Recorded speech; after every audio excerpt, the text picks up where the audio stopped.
Summer is ending in the bottom half of the hemisphere, and we are slowly moving into autumn and soon winter.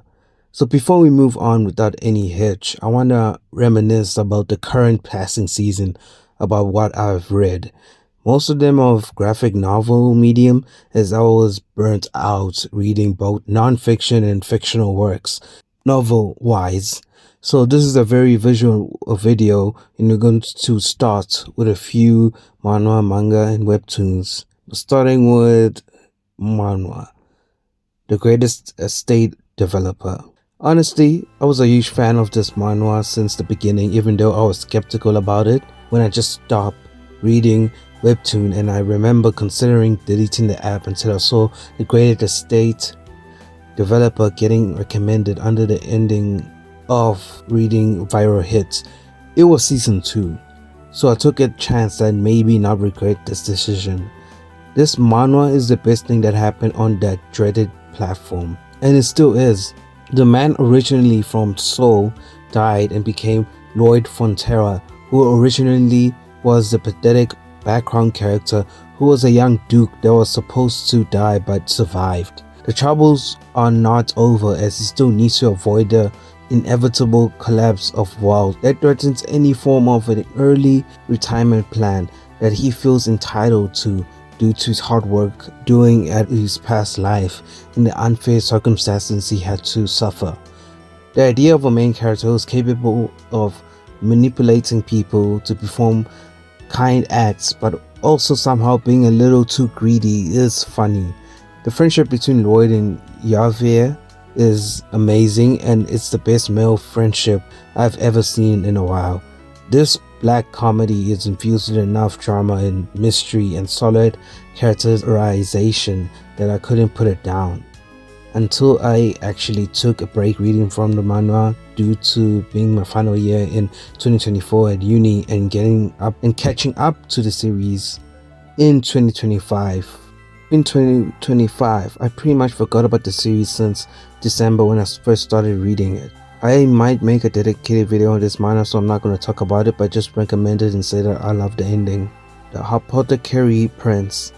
Sadly, I don't have much to say about this sequel, but that it is a solid addition to the universe. Basically, the main character is a doctor who's running a failing clinic, and I think when the drunk jumped off a bridge to attempt suicide only to wake up and become the Apothecary Prince. Apothecary Pot arrives when the reborn prince in wealth and comfort is faced with the fact that he is dying, so he uses his knowledge to keep himself alive as the power system develops that requires him to basically treat as many people to increase his depleting HP. There's more to this power system, but I feel it's something you need to learn when you get to read the manhwa. I personally love the story except for 2 reasons. The story pretty much builds off the formula of the greatest estate developer with similar archetypes and roles, which can get pretty boring. To give credence to the author, he does write the character in such a way that is barely noticeable, though I picked on it pretty quick. This point is miscellaneous, as anyone who reads the sequel is clearly looking for more or less the same thing. The comedy style just doesn't work for me. I barely laughed at the skits of the organs and finding Piero's obsession with protecting and caring for the prince jokes meh, which is unfortunate because a majority of readers love the original purely because of its balance between comedy and drama, which it severely lacks. Castle. I can't say much about this since I only read like 8 chapters or something. This is a revenge story dealing with an MC whose father was a cop who was also killed by the same people whose children bullied him in high school, and these friends killers are part of a huge crime syndicate.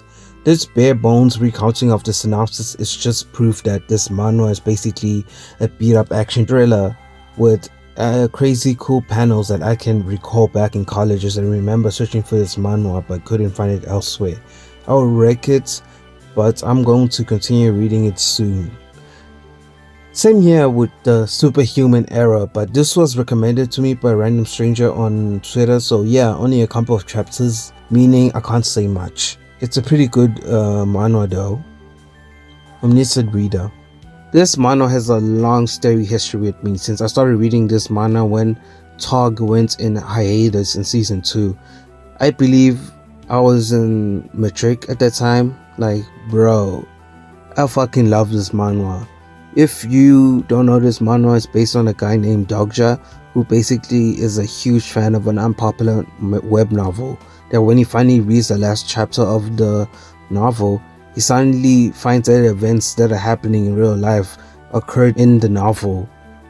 So, with the gift from the author called the Omniscient Reader's Viewpoint, which is basically an ability that treats the world like a book, being able to read characters' intentions with increased empathy, sympathy, and bookmark skills from other characters to use later, and having the fourth wall that basically protects you from stuff that would expose your ability. There's more to it, but I'm speaking from memory. I've read this manga on and off, which is a trend. You can tell with previous books that I love to binge read, especially when I'm in the mood with this series. I'm a prolific binge reader. I've taken long breaks in between reading this manga just so I can enjoy it in leisure. And recently I've considered returning to binge read, but got derailed by Greatest Estate developer and making my first game, which is on Steam now available for wishlist, is a debut game about Carly, a young girl who wasn't young actually before. Something happens to her that brings her back to the past to become a teenage girl again. She basically has to relive her life and make better decisions while dealing with the past trauma in her current time. But something is lurking in the midst of her head as her dreams become a strange, recurring nightmare that she needs to fight off, but eventually all will be revealed. This is a short and first installment of the game I'm making, because making a full game without funding or any confirmation of a decent profit is not a good idea, so I'm releasing the first part for a small price. So if interested, please, other than that, let's go on with the video. So far I'm planning to continue reading the story, but for now, Luxem is the story is just absurd. This is more than a decade-year-old manhwa. It went through some transformation from a slice of life action drama of a high school life, a slice of life action drama of high school life with some sci-fi subplots into a delinquent slice of life action drama of high school life manhwa, transforming into crime fighting, damping out the slice of life. I mean, do they even go to school anymore? With emboldened action and made drama into some funky fonts as we finally watch a revolving door of new characters popping into the story like some gacha game. Wait, would Luxem get a gacha adaptation? Tog did get one, so I'm praying for Luxem to get one, even though I'll probably only pay for a few weeks. In honesty, I don't know why I torture myself with this comic so far. The narrative shifted from Busan when the wolf Quemo came back to have an explosive fight with the Alliance, only to realize they were on the same side with the blonde dude on the same side, unlike the blonde dude with the sports car. I love the fact that I forgot his name. I think it's Yu Shayong or something like that. Though right after his arc, he has his own arc and shows mastery to the audience, which is just some fancy kick. What a bum. We learned that DG forgot his formal name because my brain is still yearning for the good old days. Is actually the villain of the story. He wants to become a politician and take out any form of competition that would prevent it. I don't know, after that historic episode of Daniel UI losing something shifted in making James DG the main villain instead of the CEO who disappears. I honestly don't want to talk about the recent events since it's a mouthful with the sports car guy from Incheon basically has a gang war with the Chinese triad. Daniel helps end the war on his side, but unlocking his mastery, which his ability to see his enemies' weaknesses, kind of mid. I promise you there's more to it. It's just the only compliment I can give is I love the backstory of the sports guy, and Yu Jae Xion is pretty nice. I need to learn how to pronounce Korean names. Finally, something worth my bread. Everyone loves her. Everyone loves her is basically interest, and probably, depending where the story goes, may become a favorite story. It is a story about a Korean girl named Mina who discovered months ago she is a teleporter and basically practiced her abilities to excellent proficiency. who gets picked alongside consistent victim Chan-hee in a particular moment just because she was in the wrong place and the wrong time. In a moment of anger mixed with the lust of justice, she grabs Lua and throws her into the ocean. This could have been a lapse of judgment unless I see Mina smiling is her just stretching her face. This story is recent and I don't want to spoil it. Then just, go read it.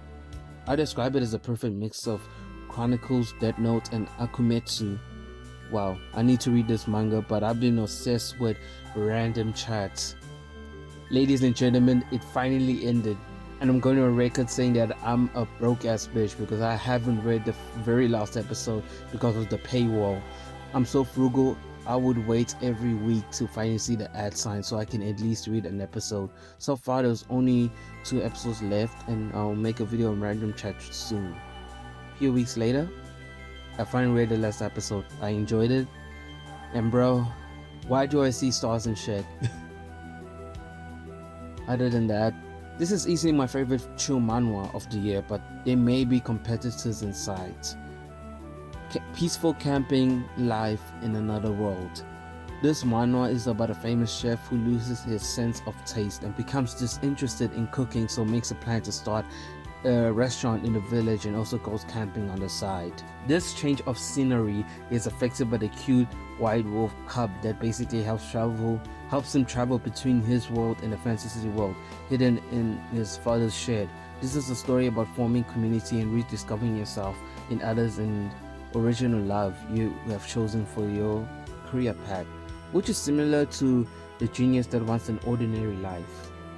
The Genius Who Wants an Ordinary Life is something enjoyable to read, as it's just a simple slice of life of an orphan that lost loving parents who live working in a successful company and engaged to the CEO's daughter with the father-in-law who treats him like his own son.